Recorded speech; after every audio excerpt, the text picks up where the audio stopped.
Welcome, and we'll get started in just a moment.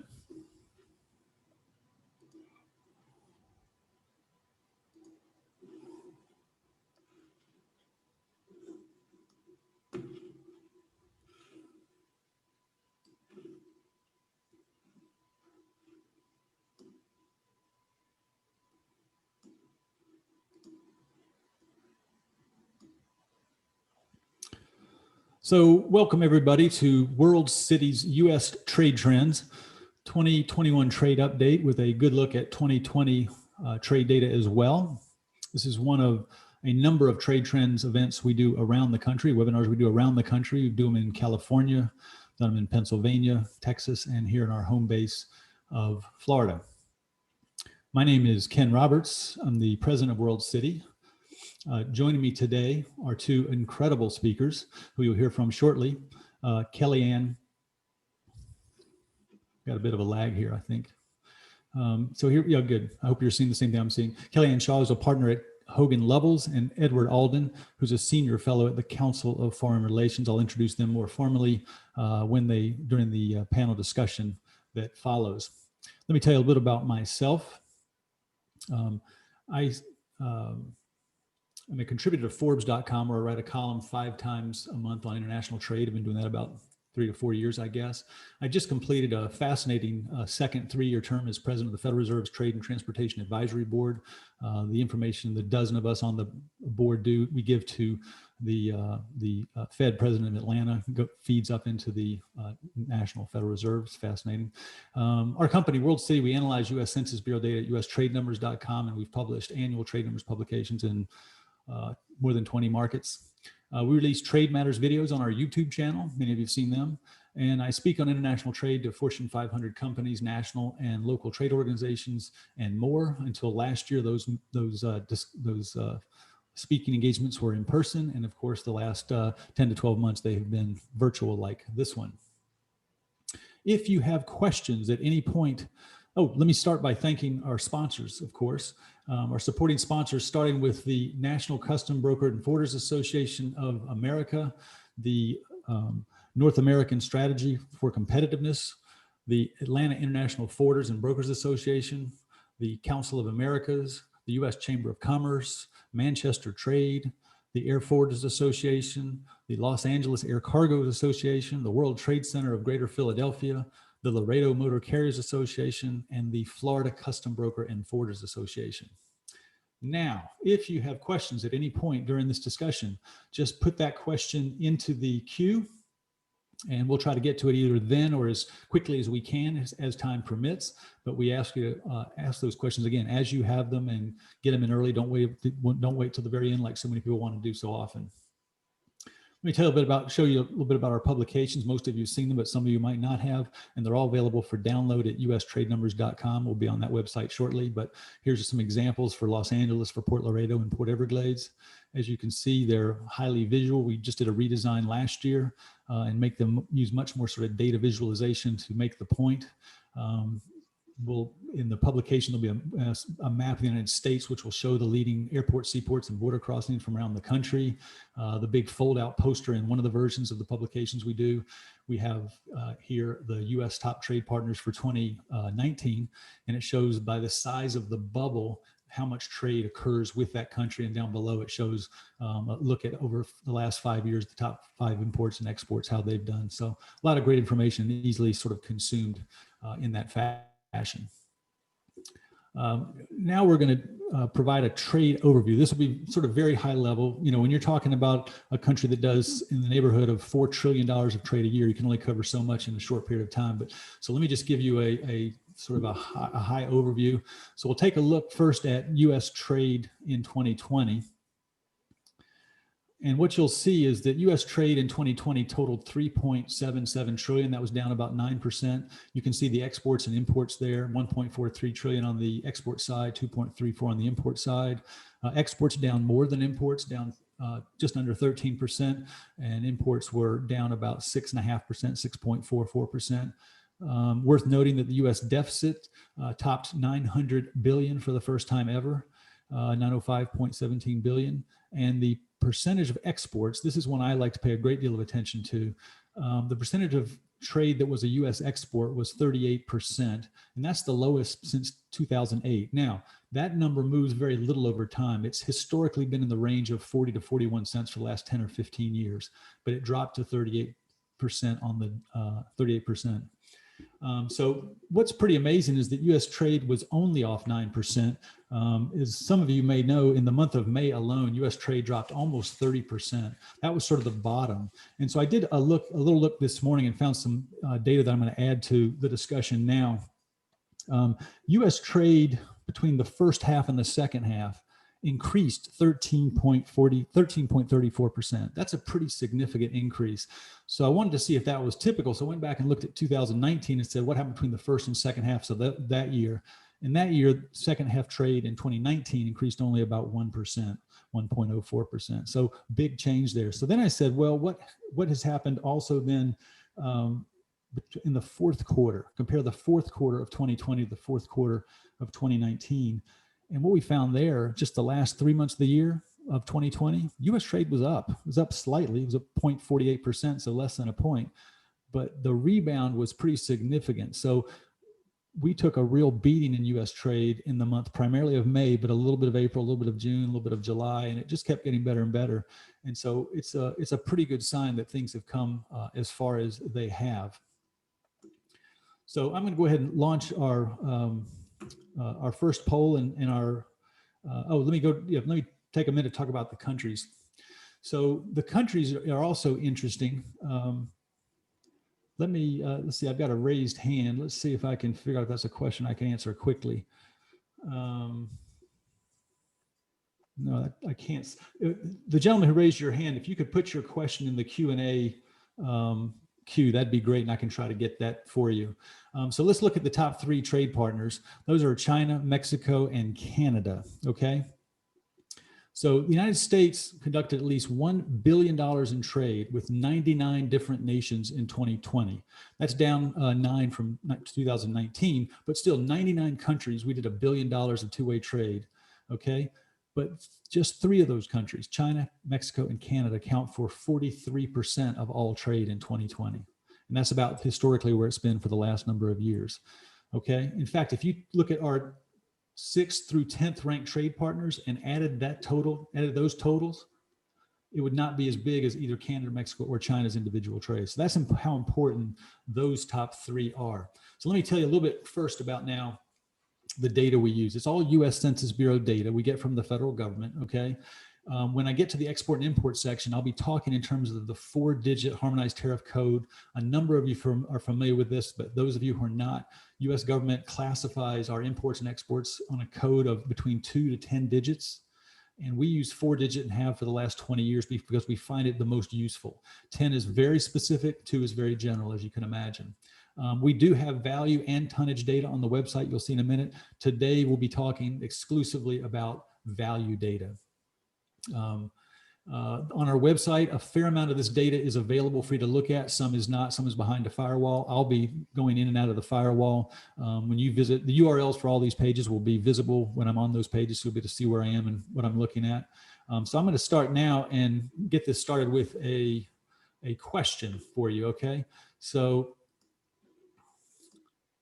the first question, and jump in, I'm only give you a few seconds to answer. Which of these top 10 U.S. trade partners in 2020 did not register an increase in trade? Did not register an increase in trade. In other words, 4 of the 5 did. So I'll give you another few seconds.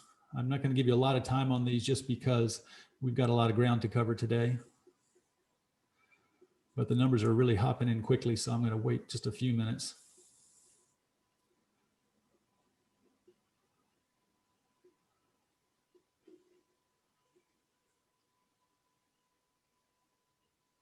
And I'll be talking about why this is as well at some point. I'm going to go ahead and cut it off. I know a number of you are still trying to vote, but I think you'll get the example, and hopefully we can. So I'll drop it at. We got about 188 of you responded. So let's share the results. So fairly evenly split. 65% said Switzerland, 56% said Germany. 22% China, and then Vietnam and Taiwan at 6 and 8. So the correct answer here is Germany. Okay, and I'm not picking on Germany for any reason here, other than that they're a country that is a very important U.S. trade partner, and so I wanted to include them all. So so what's going on here? See, 3 of those 5 are Asian trade partners. Those typically are large importers. As you saw from the data, imports didn't suffer nearly as badly as exports did. So China, Vietnam, and Taiwan all saw increases.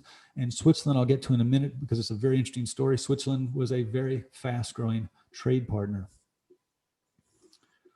So let's see, I've got a question. How much of the Mexican exports is conducted by U.S. firms based in Mexico and not actual? So that's, maybe we can talk about that. That's a question from Carlos Valderrama about what are how much of the manufactured goods in Mexico are actually manufactured by U.S. companies. That might be a good topic for the discussion with Kellyanne and Ted Alden later. So we'll get to that in a minute. So let's now take a look at our website. Let me launch our website so we can look at some of this country information here. Oh, okay, I'm gonna have to. Okay, so this shows our top U.S. trade partners in 2019. In 2019, you can see the buttons under here. Right under Taiwan, here's the 2019 button. There's the value tonnage button. Here's the date range, airports, seaports, and all ports. So Mexico in 2019, for the first time in U.S. history, ranked as the #1 U.S. trade partner. We switch ahead to 2020. China is back on top where it had been for several years. Canada had been historically the #1 U.S. trade partner for many, many years.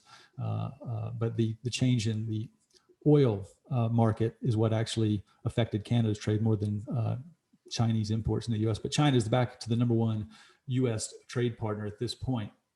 As you may know, during the trade war that's been going on for 3+ years, there was a amount of speculation: would U.S. companies, would multinationals pull out of China, where a lot of the final assembly and some of the manufacturing, a lot of the manufacturing is done, and seek other markets? So, as you can see from this chart, if you go back to 2019, here's Switzerland at 1.5%, not in the top 10.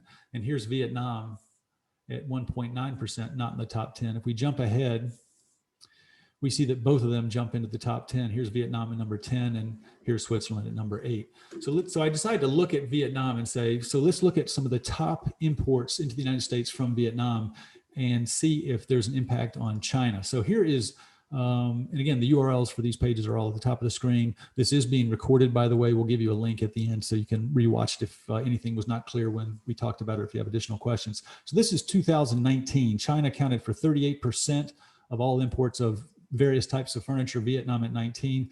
We jump forward to 2020, it's up to 26 on 29%. So it looks like some movement there. The question is, was that movement already in process, or was it a result of the trade war? I looked also at seats, same thing. Here's Vietnam at 9.9%. Mexico is going to largely be the automotive sector, those kind of seats, whereas China and Vietnam will be all types of seats. But let's look at 2020 and see what happened to Vietnam's 9.9%. It's up to 15%. So there conceivably is some movement there. So we're going to next move to the import section of our discussion. And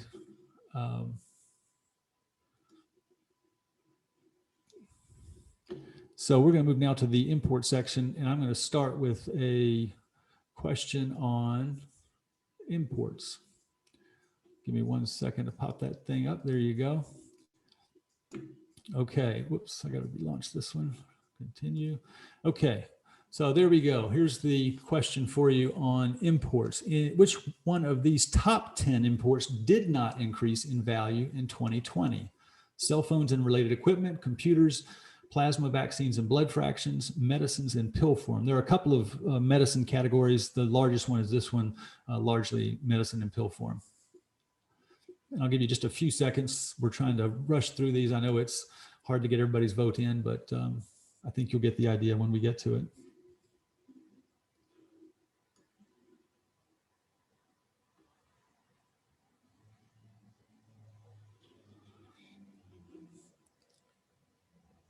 Okay, you're getting quicker at answering. That's good. So we're going to end that poll, and I'm going to share the results.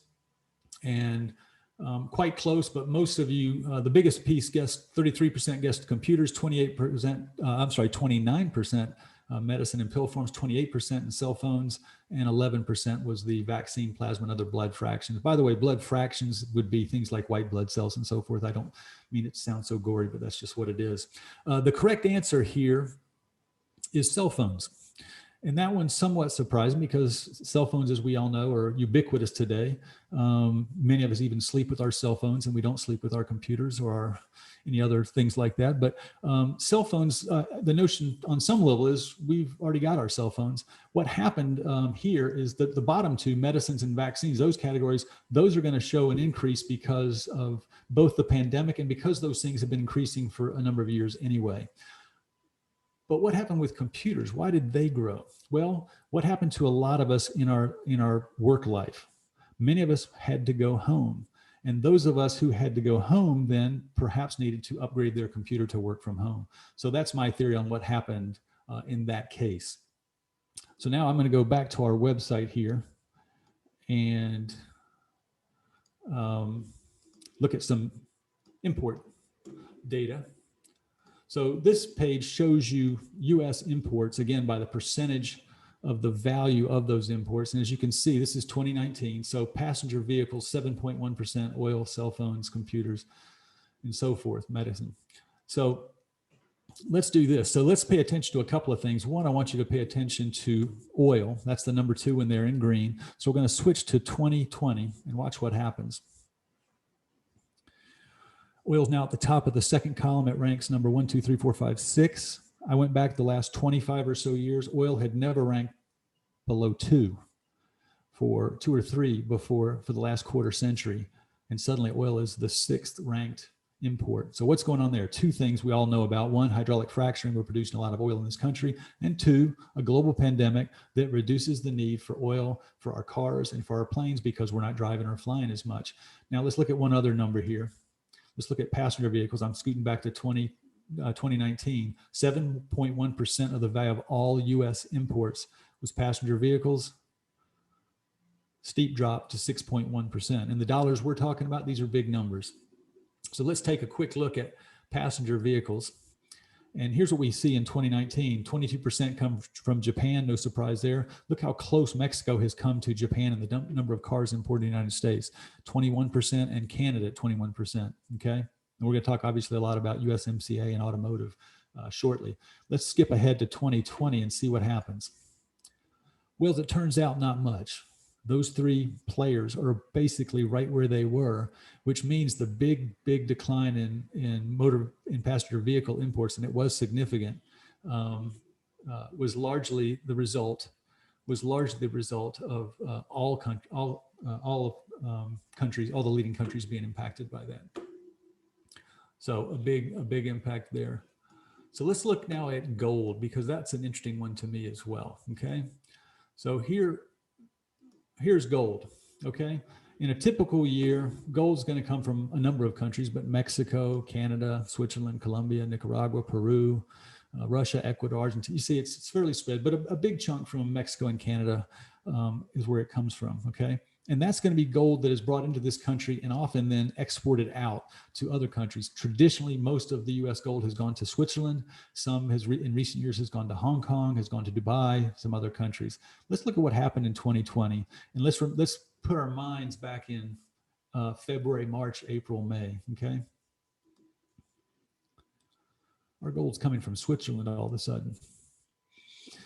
I've never seen this happen before. And I just think what happened is when those transatlantic flights were canceled, suddenly it became very hard to move gold efficiently and effectively. And there was a great demand for gold in this country because of the economic crisis. So let's go down now and look and see what happened. So 74% of all gold entered the United States last year in 2020, went through JFK, okay? And that's, again, obviously largely gonna be from Switzerland. What was it like before that? What was it like in 2019? 38%. So a big change happened there. And this is one of the reasons why for the first time to my knowledge ever, in 2020, there were 4 different ports or gateways for U.S. trade that rank #1 at some point during the year. Port of Los Angeles ranks #1 on an annual basis pretty much every year and pretty much every month. But Port Laredo in Texas ranked #1 earlier in early last 2020. JFK ranked #1 at one point in 2020, and the other one was O'Hare, which ranked #1 as well. Let me scoot down here and I'll show you something that this shows you gold. So here's where that gold was coming in.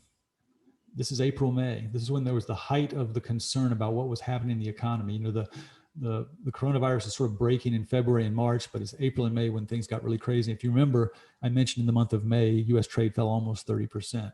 So gold is seen as a safety, as a hedge against very, very difficult economic times. So next, we're going to switch to the export section. And what I'll do is I will jump to our next poll question on exports. And remember, just got a few seconds to answer this one. So which one of these U.S. exports set a record in 2020? Computer chips, LNG and other petroleum gases, vaccine, plasma, and other blood fractions. And again, I've talked about that, or soybeans. I'll give you just a few seconds. Certainly all those things are in the news at one point or another, particularly those of us who follow trade, and I presume most of you do here today.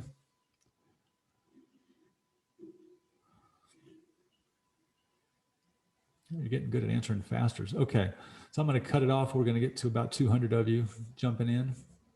Oh, let's see if we can hit 200. There we go. Okay, we popped over 200. So here's your answer. Pretty evenly split. 36% said soybeans. And by the way, I should tell you, all these questions are intentionally quite difficult to get right. The idea is not to, these are all being answered anonymously. We're not sharing the results with your mother, nothing like that. The idea is to just make a point on what's going on in U.S. trade. So soybeans was the highest at 36%, followed by LNG and other petroleum gases, followed then by the vaccines, plasma, and other blood fractions, then computer chips. And there's good stories with all of these, but the correct answer in this case is soybeans, somewhat surprisingly, because if those of you who followed the U.S.-China trade war know that in retaliation for all those tariffs that we put on U.S. imports from China in sort of a shotgun approach, the Chinese used a laser approach, and they went after soybeans, which are largely coming from quote unquote red states. They were trying to go right after Trump. They put they cut off buying U.S. oil and some others, but at the peak, China was buying about 55 to 60% of all U.S. soybeans. And China is the world's largest pork producer and pork consumer, and they need that to feed their pigs, as well as some for consumption. So after a dismal 2018 and 2019 with soybean exports, the U.S. set a record for soybean exports. Some of that is going to be price-based as well, because remember, we're going on value, not volume. So that's there. So let's now take a look at our, I'm going to take a look at our export screen for you. Give me 1 second to shift that to exports. Here is U.S. exports, okay? And again, same sort of a look. This shows, and by the way, they're all in, so this will probably be parts for heavy equipment. Let me see why that's not popping. There we go. Just a slight delay. Parts for heavy machinery. There's printers. There's screws, nuts, and washers and bolts. There's wheat over here. So there's a lot of different things in here you can sort of look at. So civilian aircraft is long been the #1 U.S. export, and that can actually be spelled principally with 6 letters, B-O-E-I-N-G, Boeing. Boeing just dominates the U.S. export market in that sense. So here's 2019 civilian aircraft there, and if we bump ahead to 2020,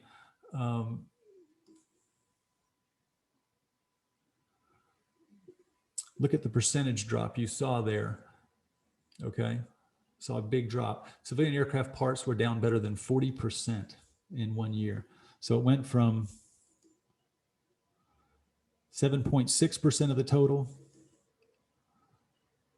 to 5% of the total in 1 year. So that's a very big drop. So let's take a look at of that. And so here's historically, Port Everett, Washington is where a lot of those Boeing jets are going to leave the country, and some of the parts and so forth. And you'll see Port of Charleston has now become a big player in that space as well, because Boeing manufactures there, right? And even here's Seattle Tacoma International Airport. And again, I've been covering this data for a long, long time. And what I've never seen before is what happened last year. And that Port Everett, neither Port Everett nor Seattle Tacoma International Airport were ranked #1. Cleveland Hopkins was. So a big change there. So we're going to move now to our port section. Would I not share the results on the last one? I think I forgot to share the results with you on the last one. I'll do that very quickly. I think I talked about it, but didn't share it. There were the results from last time, and I apologize for that. So we'll go to the next question now, which is going to be on ports. Okay, so get ready to answer.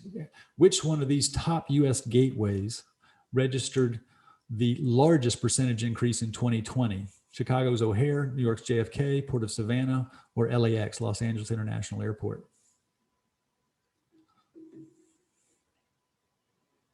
You guys are really getting the hang of this. You're zipping through the answers now. That's great. That's terrific.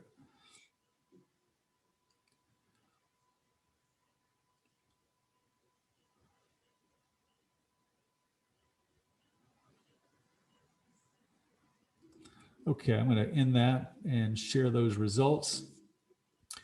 Largest percentage said Port of Savannah. Second largest was JFK. Third largest LAX at 24% and 19% for Chicago's O'Hare International Airport. The correct answer in this case is JFK. All four of these ports either grew or were essentially flat. LAX was essentially flat for the year, but the other, and I'm sorry, Port of Savannah was down about 6%, which is considerably better than the national average, which was 9+%. So all four outperformed the national average. So again, a tough question. Chicago's O'Hare and JFK were the fastest growing in that group. Let me go back to our website here. And I'll walk you through some of that information. So here's our ports. Here's 2019. So Port of Los Angeles, Port Laredo, O'Hare, Newark, JFK. Remember, I said earlier that Port Laredo, O'Hare, and JFK all were at one point during the year ranked #1 for at least a month. Although Port of Los Angeles perennially is the #1 U.S. gateway for international trade. Let's shoot forward to 2020. Oh, and by the way, I mentioned that O'Hare was for the month of this is the most recent month. This is December. I just clicked on the month button here. So that shows O'Hare jumping to #1 for the month of December. So for the year, it's Port of Los Angeles, followed by O'Hare, then JFK, then Port Laredo. So let's take a quick look then. Let's take a quick look at O'Hare, JFK, Laredo, and LAX. So here's the exports and imports. The imports. So O'Hare has a heavy imbalance for imports. It's a big import trade partner for Asian trade. But here's what these are the things that are imported into O'Hare. So it's cell phones, computers, medicine, plasma vaccines, and so forth. As you can see, there's not a big change in cell phones. So it's a percentage. So in terms of cell phone imports into the United States, O'Hare sort of held its ground. We'll switch now to JFK. This was 2019. It was diamonds, and then returned exports without change. This is sort of a category that I won't get into today, but quite a fascinating space as well. Then medicine, unwrought platinum, paintings, drawings, and artwork. We'll switch to 2020. I think you'll know by now what's going to happen here. Gold is at 19% of the value of all imports. And these articles with precious metal will probably have some ties to gold as well, by the way. And so those jumped up. So quickly, we'll take a look at Laredo. And this will be helpful in the discussion we have with Kellyanne and Ted coming up shortly. If we look at 2019, and then I jump ahead to 2020. And by the way, I'm using the year-to-date button here because it's through December. That's the most recent data. Notice there's not a big change in what those things are. So again, if you go back and forth, so motor vehicle parts, passenger vehicles, tractors, commercial vehicles, computers is not a automotive necessarily related thing. Cell phones, not either, but here's motor vehicle engines. Here's insulated wire and cable. Often this is going into automobiles. Air conditioning machines can go into automobiles. Seats definitely go into automobiles. So a lot of things. Here's engine parts. And if you know, when I was on 2020, it was much the same story. There's not a big change in what those things are. It's just the value of those things changed significantly. And if you look at LAX, I popped up this chart because it's kind of interesting what happened here. If we look at most of the airports, seaports, and border crossings in the country, they're going to look like an inverted version of that chart I showed you for gold. Remember, gold was way up, had the big spike in May here, in the month of May. So, but look at Port of Los Angeles. It's fairly steady and actually increased. And why is that? Well, that's in part because LAX, I said Port of Los Angeles, excuse me, LAX did a tremendous amount of PPE, personal protective equipment, that was largely coming from China, but did a tremendous amount of that. And the idea was, you know, the difference between a ship and a plane is the amount of time it takes to get here, and the weight of that thing, and also the value of that thing. So LAX played an important role in that process. So let me, I'm going to stop sharing my screen here for now, and I'll see if there's any questions that I can answer now, or if they're better to go into the chat here. Let's see. Okay. Biden is focused on, tell you what, let's go right into the chat because we're already at 11:30, and I'll try to be reading these questions as the others are. Oh, I didn't share the results from that last one either. I'm slipping here, folks. I'm sorry. So there were the answers to that question. I read the results out, but I didn't share them. So there's the answer to that previous question. So you guys got that one. You did pretty well on that one. So I'm going to now introduce our two speakers. So Kellyanne Shaw is a partner at Hogan and Lovells, as I said. She joined the private sector after over a decade serving the U.S. government in various roles. She served at the White House as President Trump's Deputy Assistant for Internal Economic Affairs. In that capacity, she worked on negotiations and agreements, including the U.S.M.C.A. She was there a little bit over a year. Hello, Kelly. And she previously worked in the Office of the Trade Representative as Assistant General Counsel, and she was the Trade Counsel for the House Ways and Means Committee. Our other speaker today will be Edward Alden. He's a senior fellow at the Council of Foreign Relations. He has I asked him to join us today because an expertise in U.S.-China policy, and he published a number of books, including, hello, Ted, including Failure to Adjust, How Americans Get Left Behind in the Global Economy. He's made numerous TV and radio appearances as an analyst on political and economic issues, including the complete acronym list here: BBC, CNN, Fox, MSNBC, NPR, and PBS NewsHour. And his work has been published in Foreign Affairs, Fortune, the Los Angeles Times, the New York Times, the Wall Street Journal, and the Washington Post. So welcome, Kellyanne and Ed. So we're going to put up a couple of poll questions here to start things going again. And let's see what we got here. We'll do a U.S.M.C.A. enforcement question. And so get ready with your voting mechanisms here, folks. So with regard to enforcement, and this is for everybody, with regard to enforcement of the labor and environmental provisions in the U.S.M.C.A., do you believe President Biden will be too tough, not tough enough, or about right? And then we're going to ask Kellyanne and Ted what they think of that. And I'll give you guys a few more seconds here to jump in. And again, these are anonymous, so no need to worry about that. Okay, so let's see what we got here. Let's share the results this time. So Kellyanne, what we got here from our audience is 55% said about right. So that means we've got a sort of an optimistic crowd. They look at the sunny side of life. Not tough enough, we got 30%. And too tough, not too many people think that President Biden will be too tough on those provisions. So Kellyanne, you called this in a discussion we had the most progressive free trade agreement we'd ever been involved with. Why don't you tell us what you think about how you think President Biden will handle U.S.M.C.A. provisions regarding U.S.M.C.A. provisions? And welcome. Sure. Thank you so much. And thank you, Ken and WorldCity, for the invitation to be here today. I like the optimism this morning. I think it's great that the assessment of the group is that it will be just right. USMCA is the largest trade agreement ever negotiated. As you saw in the first set of slides, Canada and Mexico are two of our top 3 trading partners. And the original negotiations, which I participated in both in Capitol Hill as well as in the administration, really had 2 goals. One was to modernize the trading relationship, and the second goal was to rebalance it. And part of the concern about trade for the past several decades has been the idea that other countries aren't enforcing their labor and environmental standards enough, and that is causing a competitive disadvantage to the United States. So labor and environment were a huge component of this negotiation. And if you talk to the Republicans or to the Trump administration, they will certainly take credit for having negotiated the most ambitious provisions in history.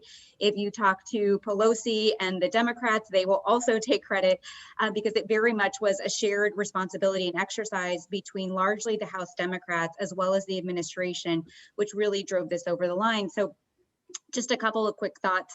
In terms of enforcement, we now have a Democratic president, we have a Democratic controlled House and a Democratic controlled Senate.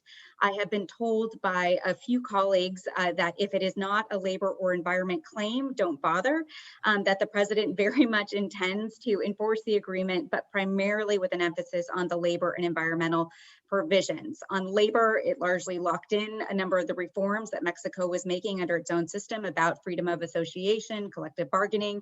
There's also a rapid response labor mechanism that allows individuals to bring claims about specific covered facilities. And that is something that has not ever been done in a trade agreement before, but I understand that there are a number of potential cases pending and would expect those to move. And then very progressive provisions on environment, none of which were included in the previous NAFTA. So I think I'll stop there, but I'm happy to go into specifics if folks have questions. And Ted, your thoughts on that? Any thoughts there? Yeah, I mean, I just add 2 quick things. One, finding enforceable, effective labor and environmental provisions have been a holy grail for U.S. progressives on trade, going all the way back to NAFTA. I mean, I covered NAFTA as a young reporter when a new President Clinton said, yes, I will sign the deal, even though his party didn't want him to. I will support the deal, provided there are tough provisions with respect to labor and environment. And for the most part, those did not turn out to be terribly enforceable. It was also a huge issue in the TPP negotiations. I agree with Kellyanne. I think it's critical for Biden to be seen as very tough on this set of issues, particularly with Mexico, in part because I think somewhere down the road, he's going to want to find a way to rejoin the Trans-Pacific Partnership. I think with respect to the U.S. stance vis-a-vis China, that is critical. And there were many criticisms from his own party about the TPP, some of them focused on labor and environmental provisions. So I think the tougher he is out of the box on that, the more potentially he builds credibility in his own party for an initiative down the road to rejoin, what is now known as the CPTPP. Okay, great. So I'm going to jump to a second question. Everybody ready to answer a second question? Whoops, yeah, there we go. USMCA requires increased wages and increased parts sourced from the region to avoid tariffs. Which of the following 2 scenarios is most likely? Manufacturers will increase wages where necessary and comply with new rules of origin to remain tariff-free, or they won't. Essentially, manufacturers will pay the increased tariff to avoid those increased wages or to comply with more stringent rule of origin requirements. And we'll give you just a second there, and I'll let Kellyanne and Edward think about what they're going to answer that one with.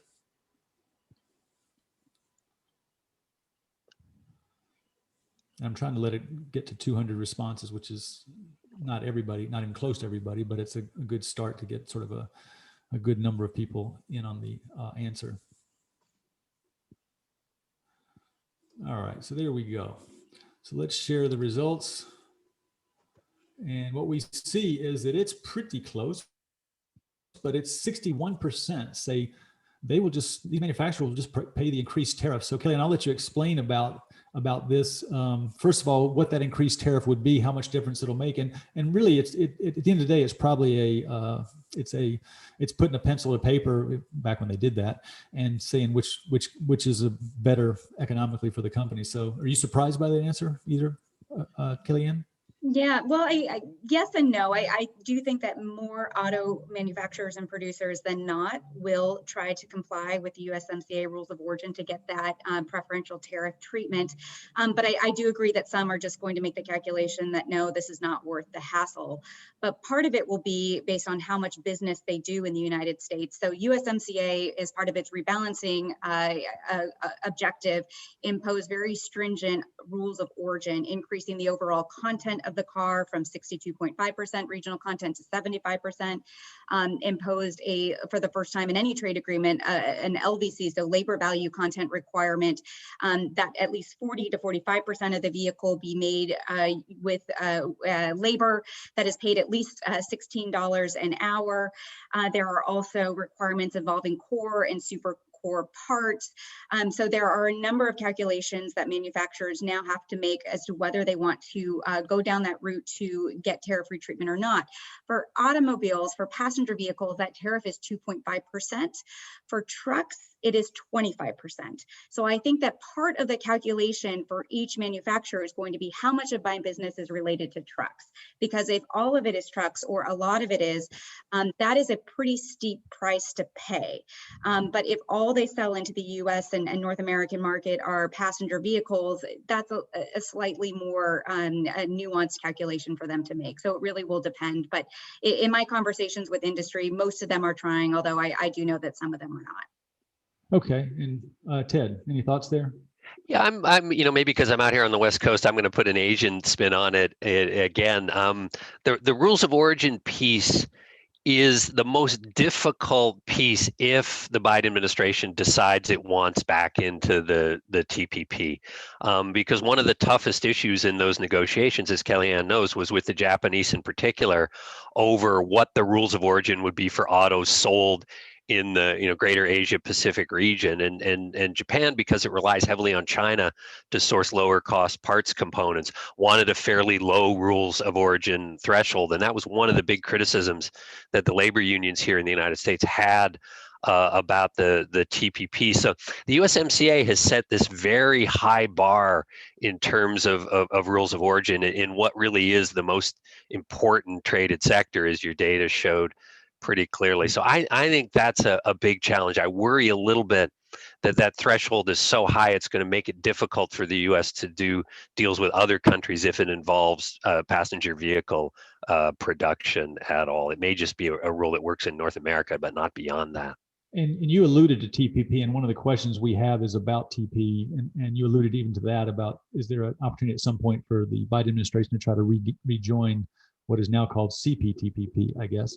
And does that then complicate this further? Does it make it harder then with that as part of it? I mean, I really, I'll be interested in Kellyanne's thoughts, but I really think it does, because I think the USMCA rule of origin is sufficiently high that the Japanese in particular would balk. And if you can imagine down the road wanting to bring the Koreans into the deal, that would be extremely complicated. So I think a lot of the other issues, on investor state and environment and labor and things like that could be finessed. This one I think is a really, really hard one if the Biden administration decides to go back down the road of trying to re-enter the deal. I don't exactly know what the compromise would be with respect to vehicle rules of origin. Can you negotiate that, Kellyanne? Can you figure that one out for the Biden administration? Well, it's an interesting question, and for the past several months there has been quite a lot of discussion in Washington about TPP and potentially the Biden administration's interest in the agreement. My own view is that it is an uphill battle at best. For some of the reasons that Ed laid out, I think rules of origin pose issues, as do labor and environmental standards, because we as a country politically have moved beyond TPP. We now have more advanced and progressive expectations for what is included in our trade agreement. And that doesn't mean that we can't go back to Japan and Malaysia and Vietnam and try to renegotiate those provisions. But are the other 11 going to be interested in reopening the text? I think that's a real question. And my sense is probably not to the extent that we would need. But let's not forget that there was some opposition to USMCA on the Democratic side as well. Vice President Harris, for instance, opposed it because it didn't include climate provisions. So not only have we gone further than TPP on a bipartisan basis, but now Democrats are eyeing what's the next step. So I do think that the gap between TPP and a potential trade agreement under the Biden administration is becoming larger by the day. So there's a couple of questions in the queue that I'll address. I mentioned earlier, someone, Carlos Valderrama asked how much of the Mexican imports or the U.S. imports from Mexico is conducted by U.S. firms. Do either of you have any idea about that? How many of those imports into the United States from Mexico, how many of those are U.S. companies in Mexico doing that manufacturing? Have you come across anything on that? I don't know. I don't have the numbers, but a large percentage of the trade is multinational companies of one sort or another. I mean, the vehicle trade, a lot of that is big three, but also Japanese auto companies and others. Computers, a lot of that is Asian companies. Yep. So a lot of this is investment in the the northern regions of Mexico, not exclusively, but yeah, a lot of it is multinational investment, whether American companies or Japanese or Korean or others. Yeah, I think a few years ago the volume of component trade passed finished product trade or something, if I remember correctly. Yeah. And just on auto trade alone, on average, a vehicle goes back and forth between the border 7 times. So I agree with Ted. I think that these are largely multinationals, but I don't have the specific statistics. Yeah, and when we had the Port Laredo page on the screen a moment ago, if I had showed you the export side, it would have looked quite similar. The products moving back and forth are quite similar. And it'd be the same if we showed Detroit as well. Yeah. Detroit's Ambassador Bridge and Port Huron and the areas around Detroit that are so important for that. Yeah, we're talking. I mean, we're talking about real North American supply chains here, not just sort of old-fashioned imports and exports. These are very integrated countries, right. U.S. Mexico and U.S. Canada. That's right, and that's what I noticed during the Trump administration when he would talk about the tariffs. Posing tariff on this, that, or the other. The solar thing, okay, it sort of went, and the steel thing, there was some uproar, but it wasn't crazy. And then the China thing, and there was uproar. But when it started talking about automotive on imports and exports with Mexico, then you saw real reaction to that. Like, this is we can't do this. I felt it. I don't know if it was accurate. I was not in the administration at the time, like you were, Kellyanne, so I don't know. But I felt that's where you saw the most pushback from outside the Beltway, from my point of view. But let's see if we got some another question here. See if you want to take a crack at this one from Stanley Rigo. Biden is focused on electric vehicles and charging stations throughout the country. What are the 3 top commodities we should be looking at in both imports and exports besides batteries? Boy, I feel that's almost directed at me, but I'm going to act like I've got 2 experts here who can do a better job of answering that than I can. But certainly batteries would certainly be one. But a lot of the parts are going to be somewhat similar, but you're going to have computer chips coming out the wazoo in those electric vehicles. I mean, rare earths are a big one. There's a lot of talk about trying to revive a U.S. rare earth capacity. There was money in the bill that passed at the end of 2020 to try to jumpstart rare earth production in the U.S. That's critical for electric vehicles. Here's another quick question before we go to China here in just a second. But here's another quick question. I think Kellyanne for sure will know this one. Why is the tariff so much higher for trucks than passenger cars? And I think Ted will know this as well, but go ahead. Well, I'm happy to hear other views, but it's a legacy issue, the chicken tariff. I don't know the actual answer as to why it's been historically higher, but I know it's a very politically sensitive issue and just historically has been.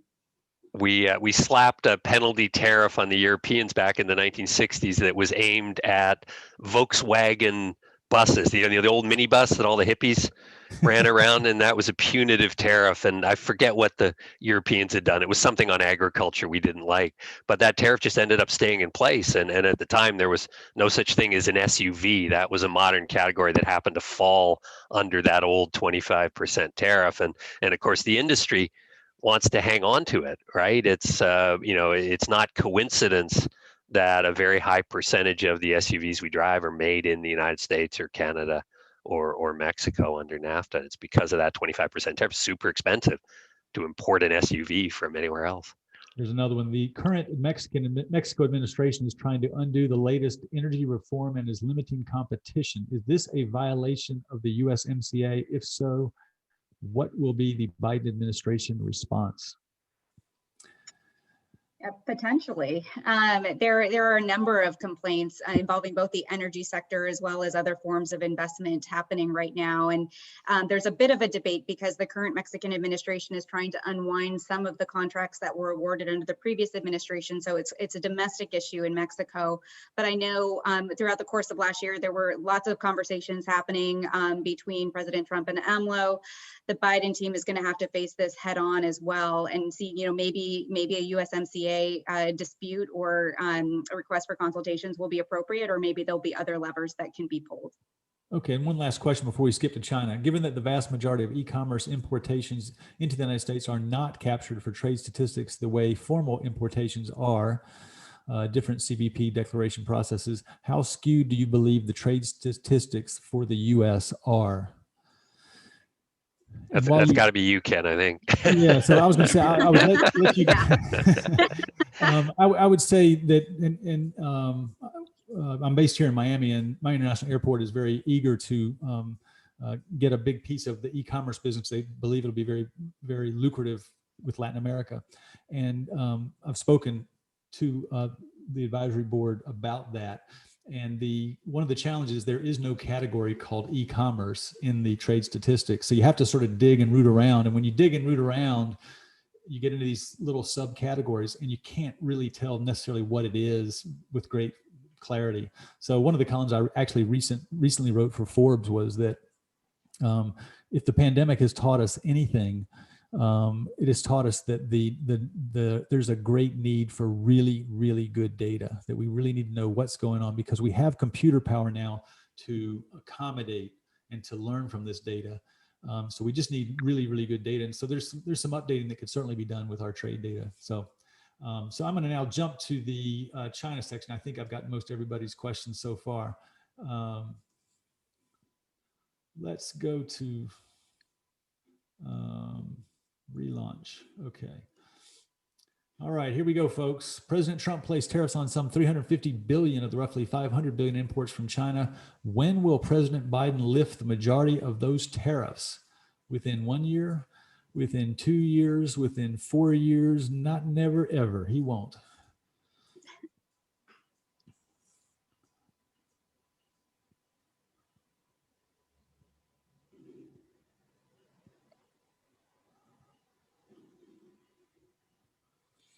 I'll give you just another second here to answer that.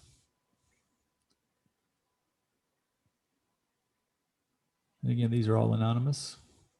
You're not showing your political stripes here in any way. And let's see what we got here. We're going to cross 200 right about now. And I'll share those results. And then I'll ask Kellyanne and Ted for their opinions. I'll start with Ted. So here's what we've got. We've got pretty evenly split among 2 years, 1 year, and won't, with not many people thinking he'll do it in 10 years, 10%. So I don't know if you voted or not, or if you have a vote, but how would you have voted? Yeah, you guys don't let us vote. I would have actually voted within 1 year, surprisingly, and though I think within 2 years is a not unreasonable estimate. I mean, here's the challenge: the tariffs aren't working. I mean, Chad Bown at Peterson had a great article come out a few days ago from Peterson calling the phase one agreement a flop. We've seen decline in manufacturing employment in the United States. We've seen small manufacturers hurt by the increased cost of imports. We see many U.S. companies hurt by the tariffs on their sales to China. So it hasn't really done what it was intended to do. You also have an administration that is really stressing that it wants to get back to the rules-based international order. They've made a number of conciliatory gestures with respect to the WTO, and the WTO has ruled against these tariffs, said that they violate trade rules. So there's going to be some desire in the administration to get back on side with the WTO. The complicated thing is that there are significant interest groups in the Democratic Party, look at the Steelworkers Union and others, that don't want to see the tariffs lifted. So I suspect it'll be a clever dance involving some lifting and perhaps other targeted sanctions in areas that will get some union support. But I don't think the Biden administration is going to want to hang on to these tariffs for too long. They are really the Trump administration's approach, and I think the new team is going to want to distinguish itself and take a different approach.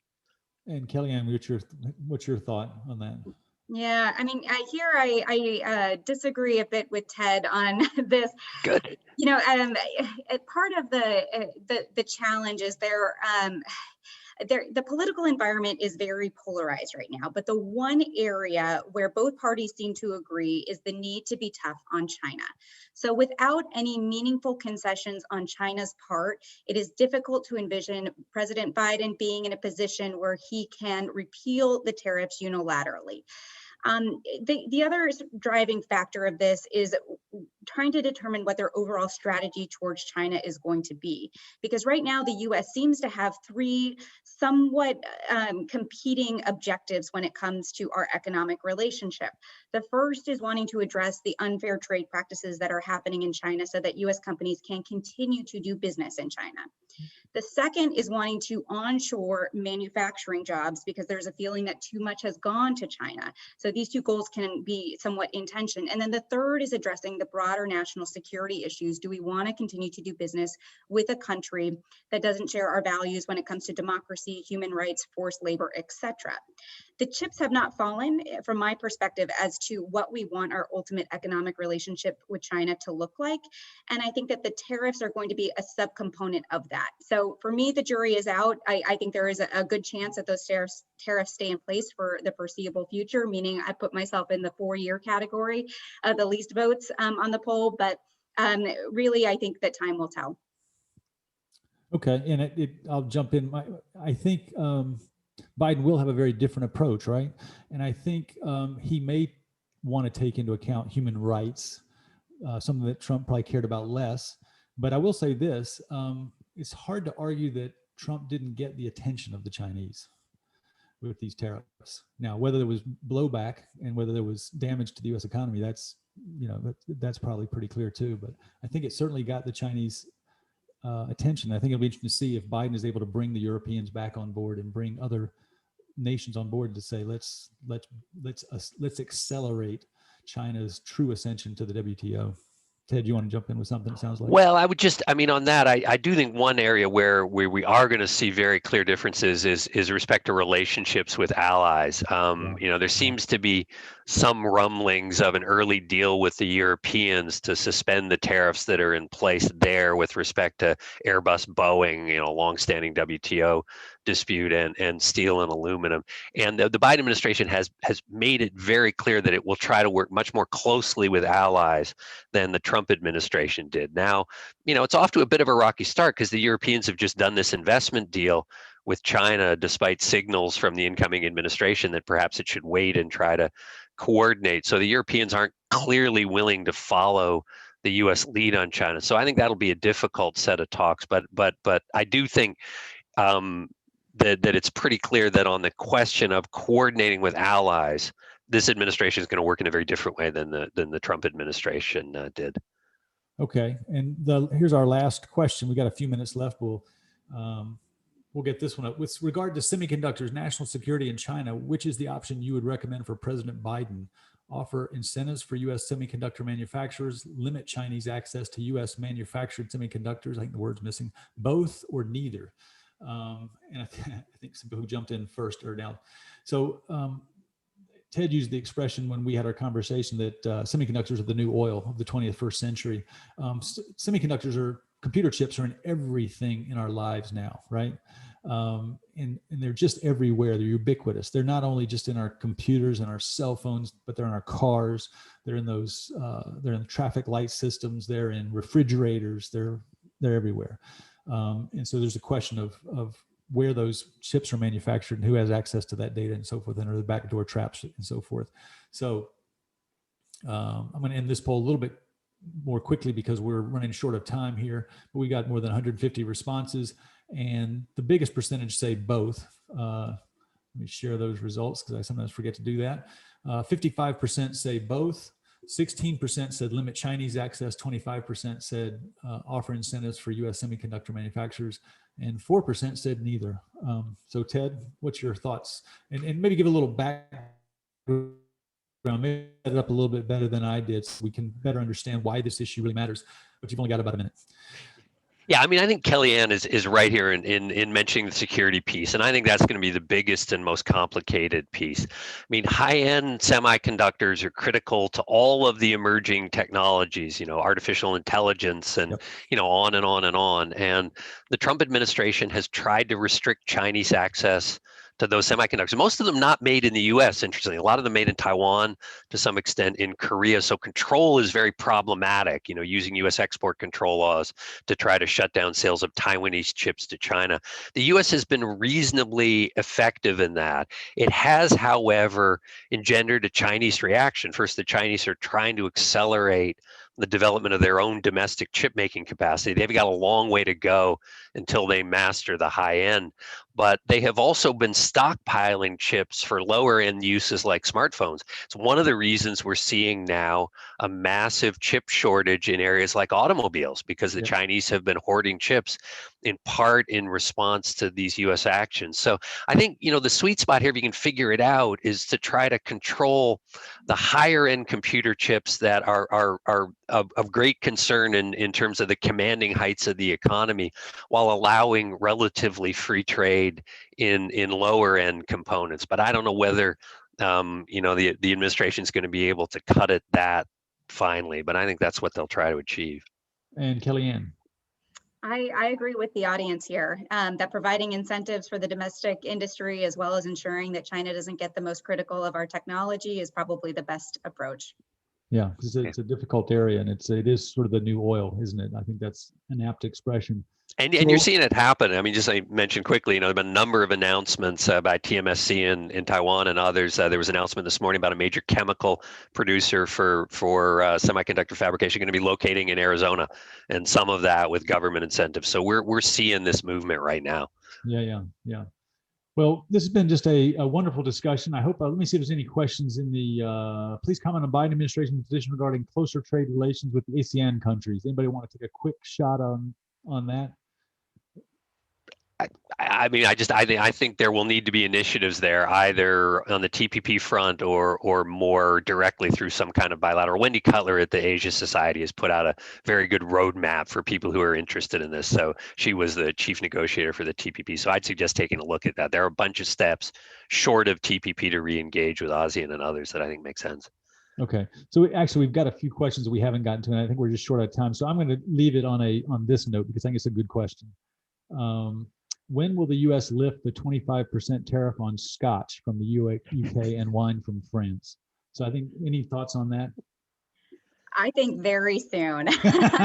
we are certainly hoping so, really. I think very soon. No, I mean, Ted flagged this. One of the quick wins that the Biden administration could have with Europe is to resolve the aircraft dispute, which resulted in those tariffs. So I think that they're keen to do so, but we'll see where they get to. It's been 15 years of litigation, but I do think they're close to a solution.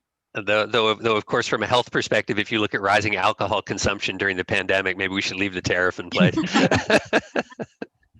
It's a good way to increase revenue, I guess, right?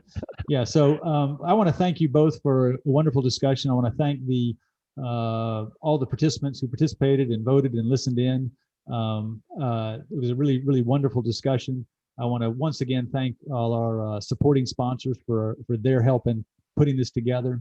That starts obviously with the National Custom Broker and Forwarders Association, the North American Security for Competitiveness, the Land International Forwarders and Brokers Association, the Council of the Americas, the U.S. Chamber of Commerce, Manchester Trade, Florida Custom Broker and Forwarders Association, the Laredo Motor Carriers Association, the World Trade Center Philadelphia, the Los Angeles Air Cargo Association, and of course the Airforwarders Association.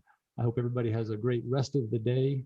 And again, thank you for being here. There's certainly more information. There's many ways you can follow us. You can visit ustradenumbers.com. We will be shooting an email out to everybody who participated today with a link to the video if for some reason you would like to rewatch this.